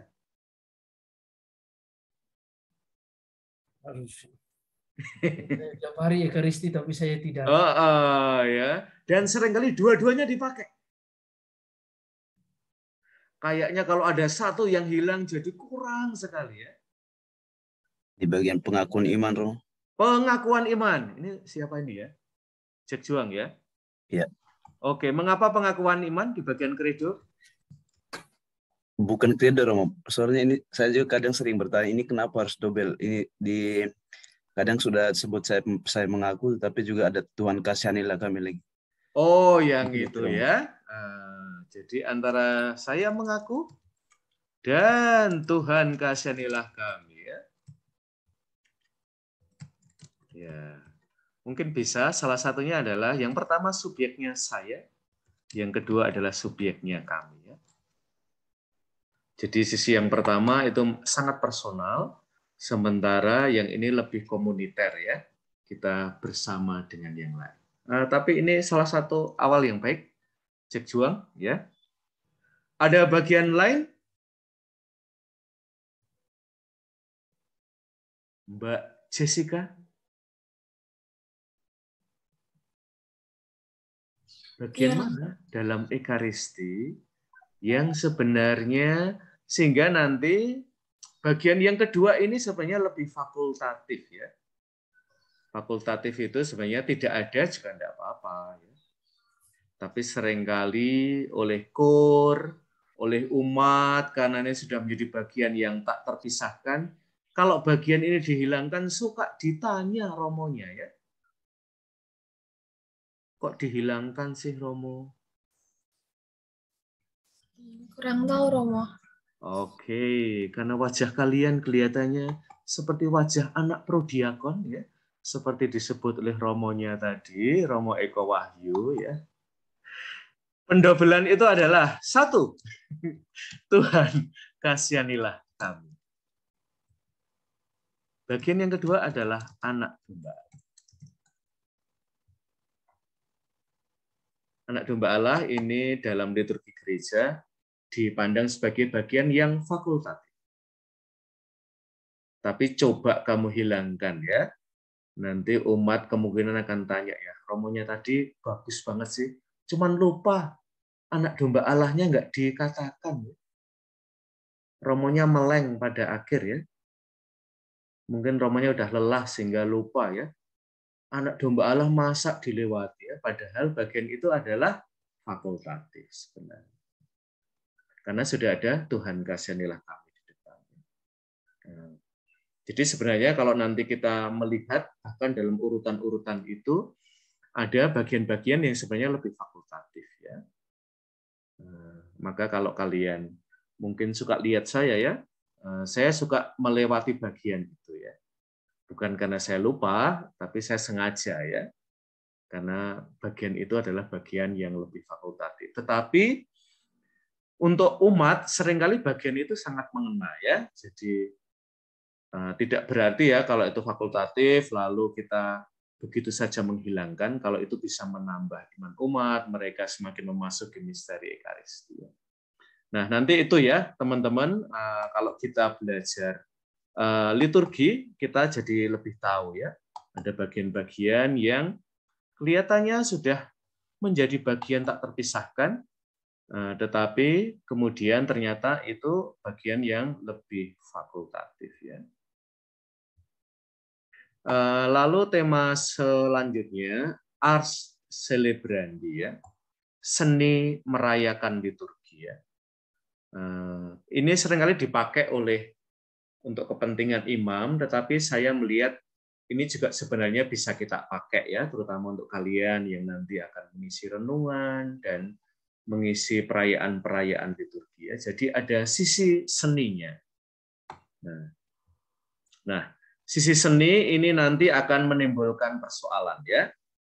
Kalau kita mengkonfrontasikannya, terutama terkait dengan upacara. Apakah liturgi sebagai upacara itu memberikan tempat pada seni? Nah, tindakan liturgi kita technical dulu ya. Dari Sacrosanctum Concilium itu menyangkut 3 dimensi. Berpusat pada Kristus, merupakan tindakan seluruh gereja, dan membawa kita pada perjumpaan dengan Allah. Ya. Jadi nanti keberpusatan pada Kristus ini tidak boleh terbelokkan ya, entah pada figur imamnya, atau nanti pada prodiakonnya, atau lektor-lektris, atau nanti juga prodiakon, atau petugas liturgi yang lain ya. Kor ya, kor itu seringkali steal the show ya. Kadang-kadang kornya sangat dominan sehingga seolah-olah perayaannya itu berpusatnya pada kor ya. Lalu merupakan tindakan seluruh gereja, jadi tidak hanya orang-orang tertentu di dalam gereja ya, melainkan misalnya meskipun yang memimpin imam, umat tidak boleh jadi penonton ya, karena ini tindakan seluruh gereja dan membawa perjumpaan dengan Allah. Liturgi menurut SC 41 adalah suatu veritatis splendor, kebenaran yang dinyatakan dalam keindahan. Maka nanti kita perlu mengecek ya, apakah liturgi kita itu memberikan ruang yang cukup untuk keindahan. Dan ini ditegaskan lagi ya oleh Paus Fransiskus ketika beliau mengatakan bahwa sekarang ini tidak hanya dalam katekese ya, melainkan juga dalam liturgi, kita perlu memperhitungkan 3 hal ya. Yang pertama adalah metode naratif, yang kedua metode digital, yang kedua metode keindahan. Jadi bahasanya perlu bahasa naratif, digital, dan pulchritudinis ya, bahasa keindahan. Oke, sekarang kita tanya-tanya kalian ya. Liturgi itu sebuah upacara atau perayaan? Gampang ya pertanyaannya. Liturgi itu sebuah upacara atau perayaan? Yang penting alasannya. Yang tampak paling serius memikirkan pertanyaan ini adalah Suster Evarista. Ya, melotot, melihat pertanyaan ini, memikirkan dalam-dalam, ya seperti Bunda Maria, menyimpan segala perkara itu dalam hatinya. Yuk, Sus, Ekaristi, sebuah upacara atau perayaan? Perayaan, Romo. Mengapa enggak upacara, Sus? Saya mau ikut misa. Saya mau ikut upacara misa. Ya. Mengapa tidak upacara, Suster? Kan tadi ada urutan-urutannya jelas, ya. Tidak boleh ada urutan yang kebalik-balik, ya. Tidak liturgi Ekaristi dulu, baru liturgi Sabda, baru pembukaan, lalu penutup, ya. Karena dalam Ekaristi kita merayakan itu Romo. Ya, Om. Dalam Ekaristi kita merayakan angkatan Kristus. Oke, kalau Suster ikut Ekaristi atau bukan sekarang ikut juga harus di kata ikut ya. Saya mau ikut misa ya. Itu sebenarnya tidak tepat ya, teman-teman. Karena itu perayaan bersama ya. Maka yang istilah yang tepat adalah berpartisipasi ya dalam Ekaristi. Apalagi istilah nonton misa ya selama Ekaristi daring ya, itu secara teknis tidak tepat ya. Karena kita hanya sebagai orang yang tidak terlibat sama sekali di dalam perayaan itu ya. Kita hanya jadi penonton ya. Kalau Suster Evarista paling merasakan Ekaristi sebagai perayaan itu pada momen apa sih, Suster?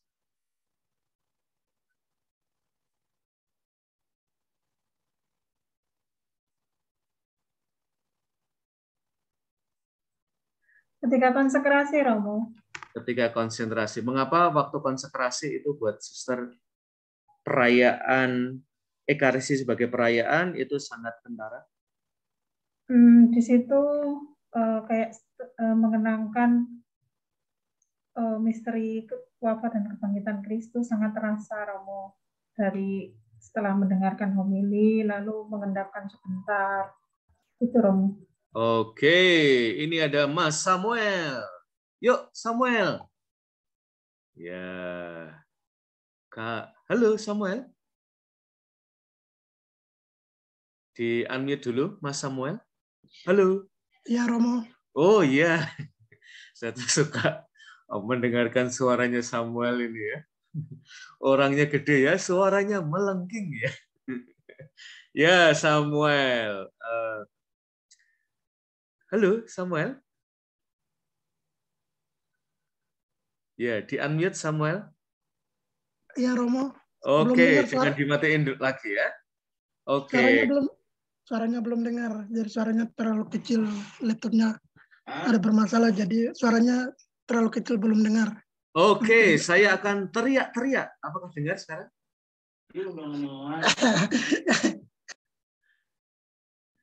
Oke, Samuel, saya mau tanya.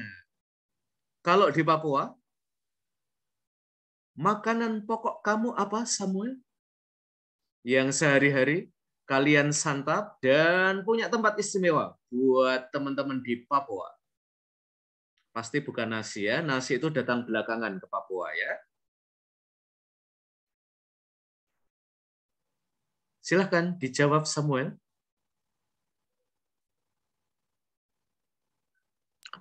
Romo, maaf, ulang lagi, belum dengar. Ulang lagi belum? Oh ya, saya tulis saja ya Samuel. Iya, ya. Nah, ternyata kita ada miskom sedikit ya. Di Papua, makanan pokok sehari-hari apa yang kamu santap? Jangan bilang nasi ya. Karena nasi itu adalah makanan yang didatangkan ke Papua ya. Ya, dah lihat pertanyaannya Samuel?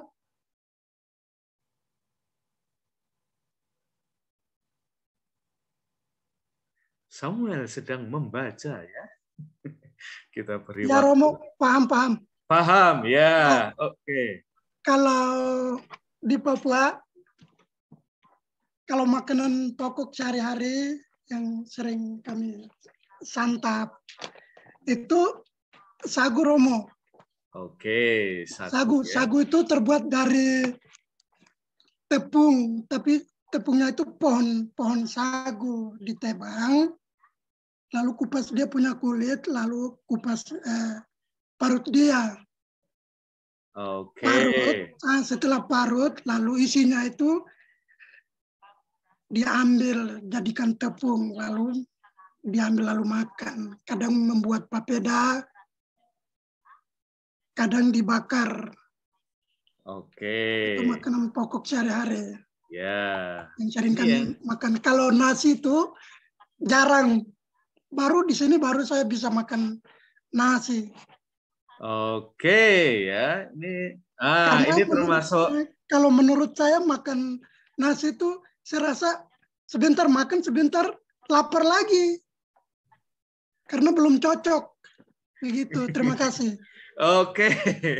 Nah, ini cultural condition juga ya, teman-teman ya. Jangan dikira nasi itu makanan untuk semua sehari-hari ya. Buat Samuel, ya, Samuel itu lebih mantap ya kalau makan sagu ya. Maka mungkin nanti asrama diminta menyediakan sagu ya, Samuel ya. Makan sekali, kenyang sehari ya. Seperti pernah disampaikan oleh Samuel ya. Lalu yang ingin saya tanyakan lagi ya Samuel, saya tulis ya. Tari-tarian dalam Ekaristi di Papua. Ya. Kalau Ekaristi di Papua sering ada tari-tariannya enggak, Samuel? Ya Romo, kalau Ekaristi sering dilakukan di Papua itu kadang itu tari-tariannya itu terlalu besar, malah lebih mewah lagi. Oke, biasanya tari-tarian apa, Samuel ya? Itu seperti sambut baru, nikah berkat. Nah, itu sering kami lakukan di sana, itu pestanya itu istimewa Romo. Oke malah ya. dari berapa kampung diundang, dari berapa desa, maksudnya berapa desa diundang ke kampung lalu mulai merayakan. Lalu pestanya itu sangat meriah sekali. Oke, terus saya tanya lagi ya, karena kita perlu belajar dari budaya lain ya. Kalau Ekaristi yang sangat hening di Jawa, kamu susah menghayati atau masih bisa menghayati? Menghayati Romo. Oke, meskipun kalian banyak gerak-gerak ya? Iya. Oke ya. Jadi nanti itu mungkin akan memberi tekanan besar pada unsur perayaan ya.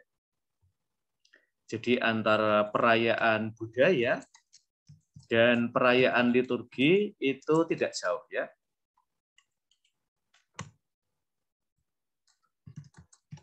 Seperti yang pernah saya katakan ya, mengutip dari Leonardo Boff ya. Kehidupan sakramen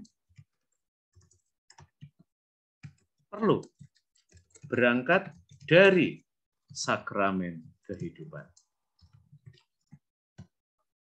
Jadi kehidupan itu sendiri sudah punya sesuatu yang sakral ya, dan itu kita angkat lagi ya, sehingga sampai pada memuliakan Allah dan juga menguduskan manusia.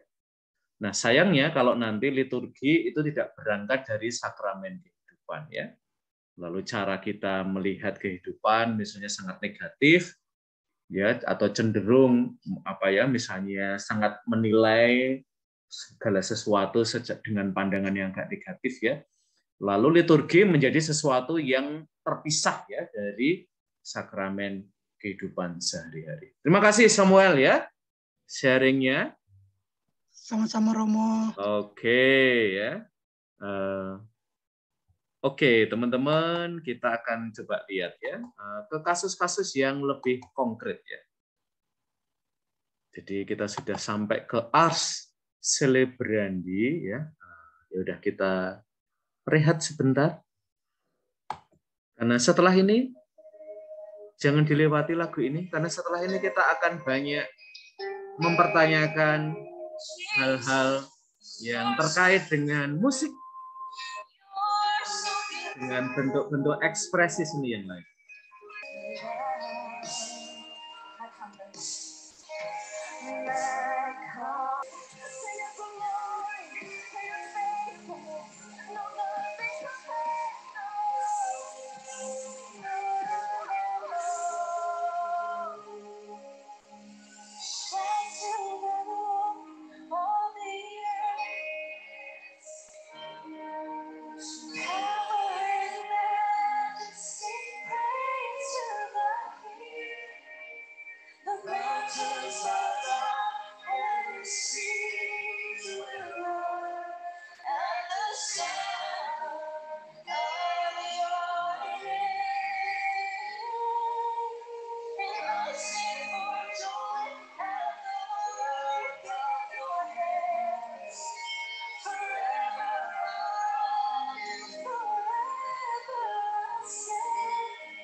Oke. Nah, kita langsung masuk ke tema musik liturgi. Nah, terutama kalian yang nanti akan aktif di paroki, tema ini akan banyak muncul, rekan-rekan. Dan kita sudah melihat ya, salah satu persoalan di dalam gereja Katolik adalah koleksi kita dengan musik liturgi itu masih menjadi sebuah persoalan ya.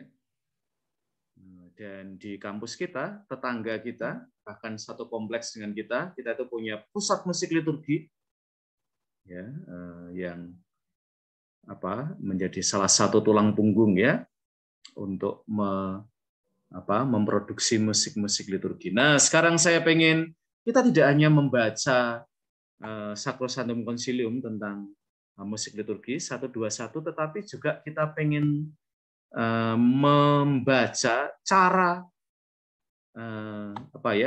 penulis dokumen ini ya, bukan Sacrosanctum Conciliumnya, tetapi yang menulis bulan katekese liturgi ini cara memandang kreativitas, memandang para penulis lagu ini gimana ya? Apakah mereka bermasalah? Sehingga kita juga harus mengajukan kritik ya, tidak hanya membagikan gagasan-gagasannya, tapi juga memberitahu ya bahwa kita harus menggunakan bahasa yang baik juga ya, terutama dalam percakapan dengan mereka yang menulis ya, mengkreasi musik-musik liturgi. Oke, sekarang silahkan dibaca teksnya. Sebentar ya. Saya mencari Angela Permata Nusantara. Silahkan dibaca Mbak teksnya.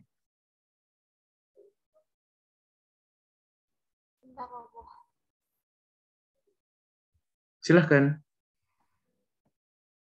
Mengacu pada dokumen Sacrosanctum Concilium artikel 121, para Bapak Konsili memanggil para seniman musik untuk mengembangkan musik liturgi dan memperkaya khazanahnya, termasuk dengan berbekal kekayaan budaya di masing-masing daerah di Indonesia. Para seniman musik memiliki kesempatan untuk menciptakan musik dan lagu-lagu liturgi yang menjawab kebutuhan umat. Tentu saja kreativitas bukan menjadi dasar untuk menghasilkan karya musik liturgi yang sembarangan atau menurut selera pengarangnya. Kreativitas bukan dimengerti bebas tanpa batasan. Jenis lagu yang diciptakan hendaknya dapat dinyanyikan oleh semua umat dan bukan hanya sebatas kelompok kor saja.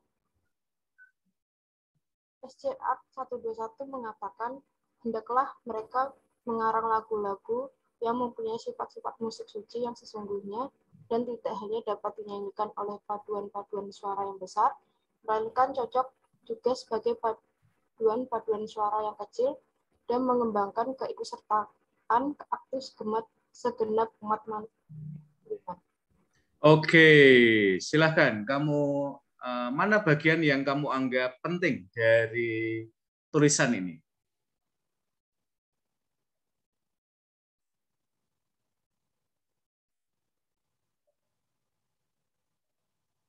Silakan.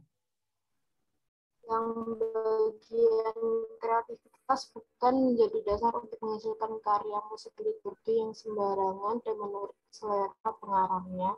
Kreativitas bukan dimengerti bebas tanpa batasan. Oke, ini positif atau negatif menurut kamu? Atau kita harus agak hati-hati ya nulis seperti ini? Iya, menurut saya agak hati-hati saja. Oke, kira-kira persoalannya gimana? Kalau tulisan ini dibaca tidak hanya oleh umat, tetapi oleh mereka yang selama ini mengkreasi lagu-lagu ya di dalam gereja. Menurut saya nanti bisa untuk seniman musik yang menciptakan lagu gereja bisa lebih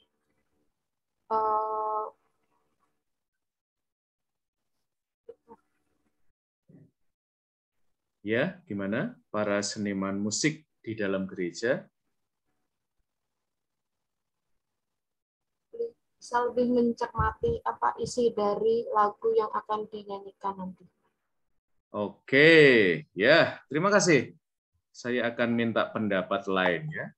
Karena seringkali gereja perlu ketika bicara ya, apalagi mewakili komisi liturgi, harus lebih hati-hati ya. Agustinus, Seriko. Iya, Romo. Oke, kalau kamu membaca ini gimana? Terutama tadi bagian yang ini ya, saya memiliki catatan ya terhadap bagian, tentu saja kreativitas bukan dasar untuk menghasilkan karya musik liturgi yang sembarangan atau menurut selera pengarangnya. Kreativitas bukan dimengerti bebas tanpa batas.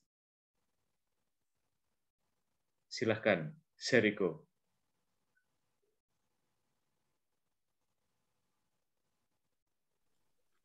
Mohon maaf, Romo. Tadi sempat putus-putus, bisa diulang? Oke, kamu baca yang di bagian artikel ini ya. Mana bagian yang menarik buat kamu?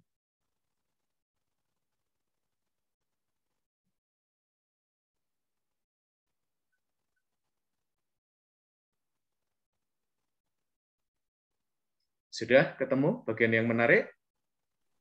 Sudah, Romo. Yuk, silahkan. Kalau saya malah menariknya di ini, hendaklah mereka mengarang lagu-lagu yang mempunyai sifat-sifat musik suci yang sesungguhnya dan tidak hanya dapat dinyanyikan oleh paduan-paduan suara yang besar, melainkan cocok juga bagi paduan-paduan suara yang kecil dan mengembangkan keikutsertaan aktif segenap umat beriman, Romo. Oke, mengapa bagian itu menurut kamu menarik? Itu dari SC artikel 121 ya. Silahkan. Menurut saya menarik karena gereja mengeluarkan artikel ini untuk memanggil seniman-seniman agar mengembangkan musik liturgi, tapi tidak lupa bahwa musik liturgi itu tetap ditujukan bagi seluruh umat beriman dan bukan hanya untuk paduan-paduan suara yang sudah terlatih, Romo. Begitu. Oke, kalau realitas yang kamu temukan di parokimu ya, atau kamu aktif di paduan suara, artikel ini bicara apa sih buat kalian ya, di paroki atau yang terlibat dalam paduan suara atau mendesain ya liturgi ekaristi baik harian atau terutama mingguan ya. Menurut saya ini mengartikan bahwa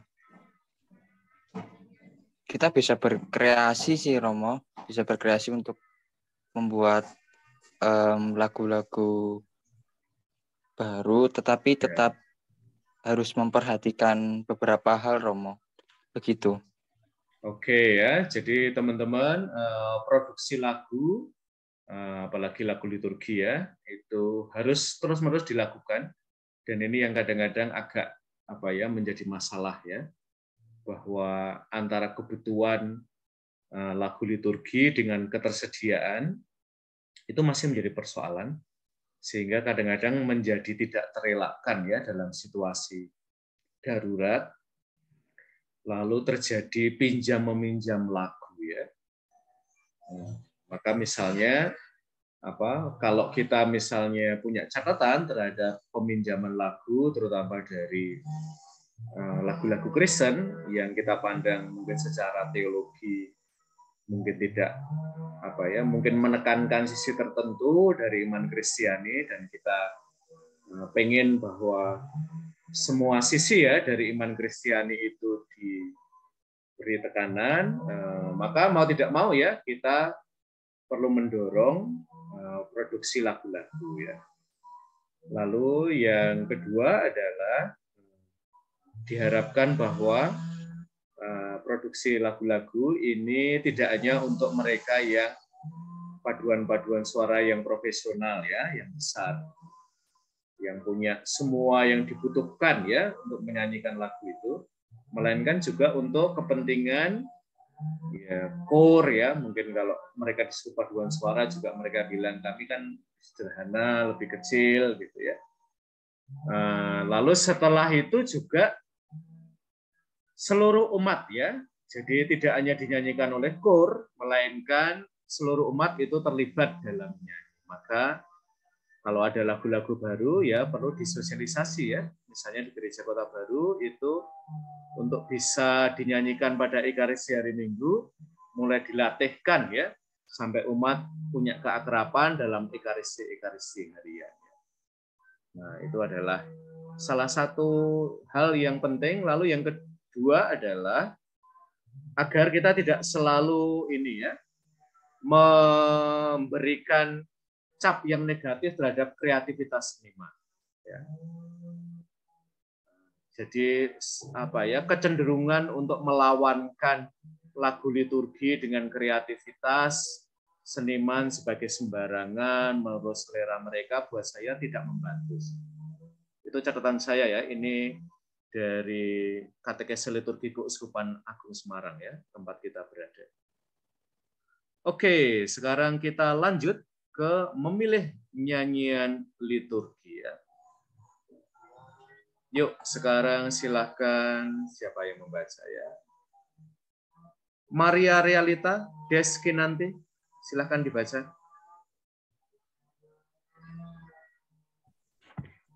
Dokumen Musikam Sakram nomor 9. Musikam Sakram. Iya, maaf Romo. Dalam memilih jenis musik ibadat, entah bagi kur, entah bagi umat, harus diperhitungkan kemampuan mereka yang harus menyanyikannya. Untuk perayaan liturgis, tidak ada jenis musik ibadat yang ditolak oleh gereja, asal sesuai dengan jiwa perayaan liturgis itu sendiri dan selaras dengan hakikat masing-masing bagian, dan tidak menghalangi partisipasi aktif dari umat. 4 hal penting yang perlu diperhatikan dalam memilah dan memilih nyanyian liturgi. 1. Perlunya memperhatikan siapa yang mengikuti perayaan liturgi. 2. Pentingnya membedakan antara nyanyian rohani dan liturgi. Nyanyian liturgi selalu mendapatkan izin resmi dari otoritas gereja. 3. Nyanyian liturgi yang dipilih harus selaras dengan tata perayaan liturgi. 4. Partisipasi aktif dari umat pada saat bernyanyi, tidak monopoli oleh kelompok kur saja. Oke, silakan Maria Realita. Bagian mana yang menarik buat kamu dari Musikam Sakram ya, nomor 9?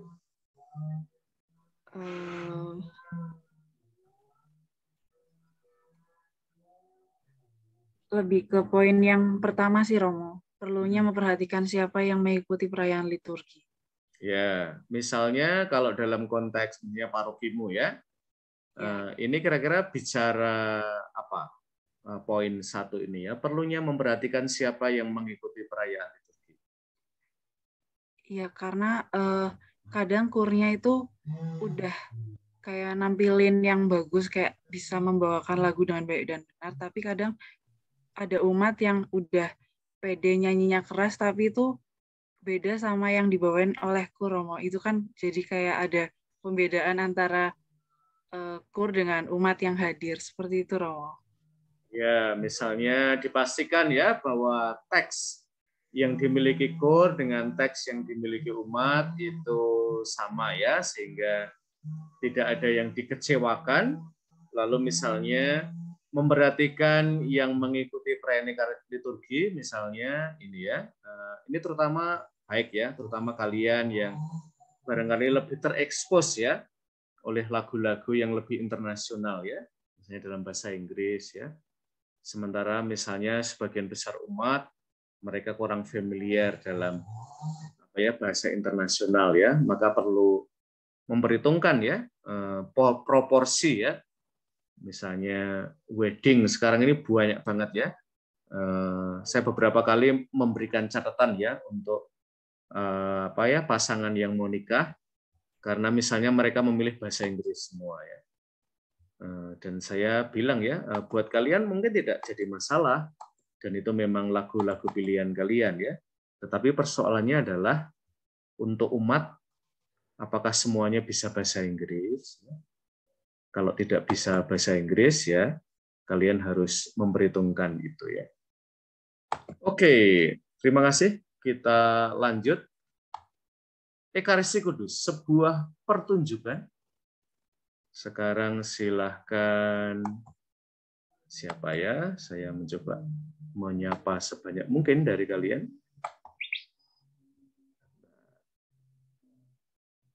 Macet-macet dikit ya. Bentar ya.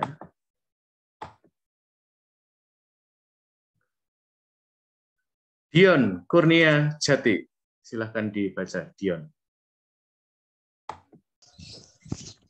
Perayaan Ekaristi bukanlah pertunjukan atau tontonan atau permainan panggung. Dalam perayaan Ekaristi, umat beriman ingin mengalami dan merasakan kehadiran Tuhan dan tinggal dalam kasih-Nya. Para petugas yaitu iman, prodiakon, lektor, pemazmur, misdinar, kor, dan kolektan dalam melaksanakan tugas dan perannya masing-masing mesti membantu umat agar memperoleh apa yang dirindukannya, masuk dan menghayati misteri yang dirayakannya. Misa Kudus bukanlah panggung pertunjukan, panggung cari nama, ketenaran, dan kekaguman. Perayaan Ekaristi bukanlah tempat untuk stand up komedi, juga bukan acara untuk one man show. Perayaan Ekaristi bukanlah waktu untuk menikmati guyon, maton, melihat pertunjukan paduan suara. Oke, Dion, mana poin yang menurut kamu menarik ya untuk di-highlight? Perayaan Ekaristi bukanlah pertunjukan atau tontonan atau permainan panggung. Menurut kamu kalimat ini does it help? Apakah ini membantu dengan mengkontraskan Ekaristi bukan panggung pertunjukan, bukan panggung tontonan, bukan panggung stand up komedi, bukan panggung one man show, bukan guyon maton, dan macam-macam. Apakah menurut kamu ini membantu bahasanya? Ya, membantu. Karena?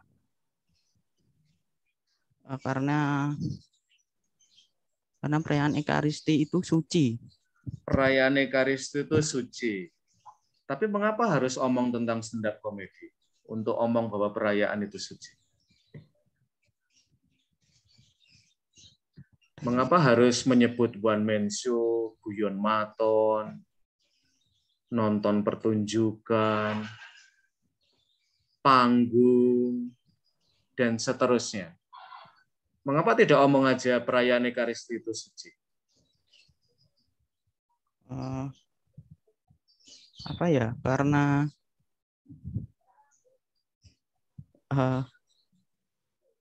bingung ya. Nah, itu Dion yang saya maksud ya. Cara kita berbicara, karena ini kan kita tidak hanya, saya tidak tahu ya gimana teman-teman stand up komedian, mereka yang punya apa ya pertunjukan, kalau gereja omong seperti ini. Karena mengkontraskan itu ada resikonya juga ya. Siapa juga yang bilang bahwa misa itu stand up komedi ya. Tetapi yang saya kritik ya dari statement-statement ini adalah cara kita melihat budaya ya, terutama populer.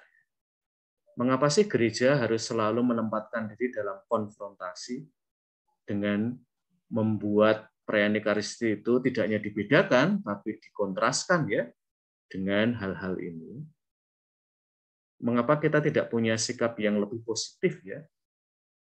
Bahwa misalnya ya dari stand up komedi ya kita bisa ini ya Ekaristi yang apa ya dingin ya, tidak hangat ya. Ya, kan kita sebenarnya bisa belajar dari situ ya. Atau tidak memiliki ada unsur humor di dalam liturgi ya. Lalu pentingnya menyadari ya bahwa meskipun nanti juga akan disebut pada bagian berikutnya ya, memandang Ekaristi itu sama sekali tidak ada unsur dramatiknya, itu juga tidak benar juga gitu ya. Karena kita butuh pakaian liturgi, gerak-gerak dari dalam liturgi itu kan punya unsur drama ya. Maka mengkontraskan begitu saja itu ada risiko ya. Pandangan kita terhadap budaya, terutama budaya populer itu masih belum sangat sehat ya. Dan itu nanti menjadi diskusi yang panjang banget ya teman-teman, terutama kalau kalian nanti belajar tentang inkulturasi ya, hubungan antara iman dan budaya itu ya, betapa kadang-kadang cara kita memandang hubungan antara iman dan budaya itu masih terlalu konfrontatif. Oke, terima kasih Dion. Sekarang kita lanjut dulu ya teman-teman. Gabriela Novena, silahkan dibaca. Berliturgi dengan piranti digital. Berliturgi dengan piranti digital. Konstitusi liturgi menyatakan bahwa sarana-sarana alat komunikasi boleh digunakan dalam perayaan liturgi, tetapi harus digunakan secara bijak dan penuh hormat. Sebenarnya secara umum kita sudah sangat biasa dengan penggunaan sound system, dokumentasi, layar monitor, siaran radio, dan televisi pada perayaan liturgi. Begitu pula dengan penggunaan LCD proyektor. Hanya saja LCD proyektor ini sebaiknya hanya digunakan pada saat atau bagian tertentu dari perayaan Ekaristi, seperti saat penayangan syair nyanyian atau refrain Mazmur tanggapan, dan sebagainya, dan bukan sepanjang misa. Bila ada tim dokumentasi yang merekam misa tersebut, sebaiknya gambar yang muncul di monitor itu dibatasi dengan panti imam, terutama pada imam atau orang yang sedang bertugas liturgi, dan bukan mencari wajah umat yang cantik atau ngantuk, sehingga malah mengganggu kekusyukan perayaan. Oke, Mbak Gabriela, apa yang menarik dari statement-statement ini ya, terutama nanti juga berlaku bagi kalian yang ada tim dokumentasi ketika sekarang ini Ekaristi berlangsung daring ya, berliturgi dengan piranti digital ini menjadi sangat kontekstual. Silahkan Mbak Gabriela. Menurut saya yang ini Romo, bahwa sarana-sarana alat komunikasi boleh digunakan dalam perayaan liturgi, tetapi harus digunakan secara bijak dan penuh hormat. Oke, secara bijak dan penuh hormat itu gimana sih konkretnya kalau dalam setting misalnya Ekaristi daring ya, di mana perayaan liturgi menjadi sangat khusus ya dalam konteks itu. Ini Romo yang terutama bukan mencari wajah-wajah umat yang cantik atau ngantuk, tetapi bagaimana? Tapi umat boleh disuting nggak, Mbak? Boleh, tapi nah ini kan kalau romonya dibatasi pada panti imam, terutama pada imam atau orang yang sedang bertugas gitu. Sementara di sini umat nggak disebut sama sekali ya. Boleh sih Romo, menurut saya. Ya, nah ini salah satu kritik kamu ya, bahwa umat mengapa tidak, dengan catatan. Ya, catatannya apa Mbak? Kalau umat boleh kita syuting oleh tim dokumentasi? Mungkin jangan pas waktu sakral gitu loh Romo. Maksudnya saat-saat sakral, karena itu mengganggu kekusyukan. Misalnya lagi berdoa tapi terus tiba-tiba disorot kamera, itu mengganggu sih Romo. Lalu boleh disorotnya waktu kapan ya misalnya? Menurut misal ya pas nyanyi gitu Romo, nyanyi atau mendengarkan homili mungkin mah. Oke, nerima komuni boleh nggak? Boleh Romo. Di waktu umat berjalan lalu menerima. Berjalan. Iya kalau. Terus ya. Iya. Nah itu ya teman-teman, misalnya kita perlu memberikan catatan juga ya sebagai komunitas akademik ya, misalnya apakah ini tidak akan membatasi, mereduksi ya, memiskinkan Ekaristi seolah-olah soal Romo dan para petugasnya saja, tetapi umat tidak menjadi partisipan ya, karena tidak diikutkan ya di dalam dokumentasi ya bahkan dalam sebuah perayaan Ekaristi daring ya. Dan tadi Gabriela bilang ya umat boleh-boleh aja ya di syuting ya, karena mereka kan ya umat menjadi bagian di dalam perayaan Ekaristi itu, bukan sebagai penonton ya. Oke, rekan-rekan, demikian beberapa gagasan yang mudah-mudahan memberikan perspektif baru buat kalian.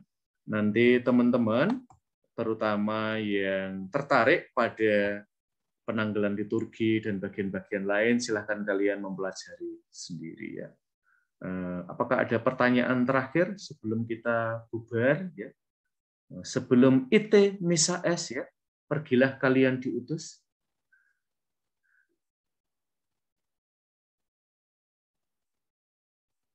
Oke, kelihatannya kalian sudah cukup puas ya, atau sudah cukup lemas ya dengan kuliah ini.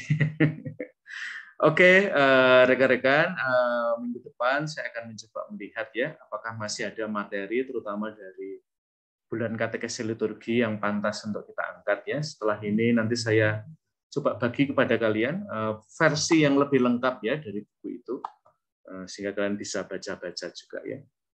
Dan kita membaca sebagai komunitas akademik ya. Tidak selalu tulisan profesor itu kita anggukkan kepala ya. Kita pada momen-momen tertentu perlu memberikan catatan juga ya, karena misalnya kok Ekaristi misalnya kok lalu jadi hanya soal Romo ya, apakah ini kan tidak sesuai dengan yang dikatakan SC ya, bahwa ini melibatkan partisipasi umat. Maka nanti juga ada pertanyaan ya, lalu partisipasi umat di mana kalau cuma menjawab amin, aminnya aja dikurangi ya. Apakah kita tidak cenderung menjadi penonton dalam perayaan Ekaristi? Nah, nanti akan ada banyak ruang diskresi ya teman-teman. Nah, yang saya pengen adalah karena saya beberapa kali konfrontasi ya dengan umat Katolik yang menerima katekesi liturgi dan menjadi sangat keras ya, dalam diskusi-diskusi di paroki dengan nanti kor, dengan para seniman, dengan mereka yang menyiapkan Ekaristi, maka baik ya kalian memiliki dasar-dasar tadi ya, misalnya dari beberapa nomor dari SC ya, juga terkait dengan musik, dari musikam sakram ya, sehingga nanti kita kurang lebih berdebat, karena kadang-kadang debatnya itu menjadi debat kusir ya, sudah baca belum ya? Itu kan lalu tidak mengembangkan diskusi ya.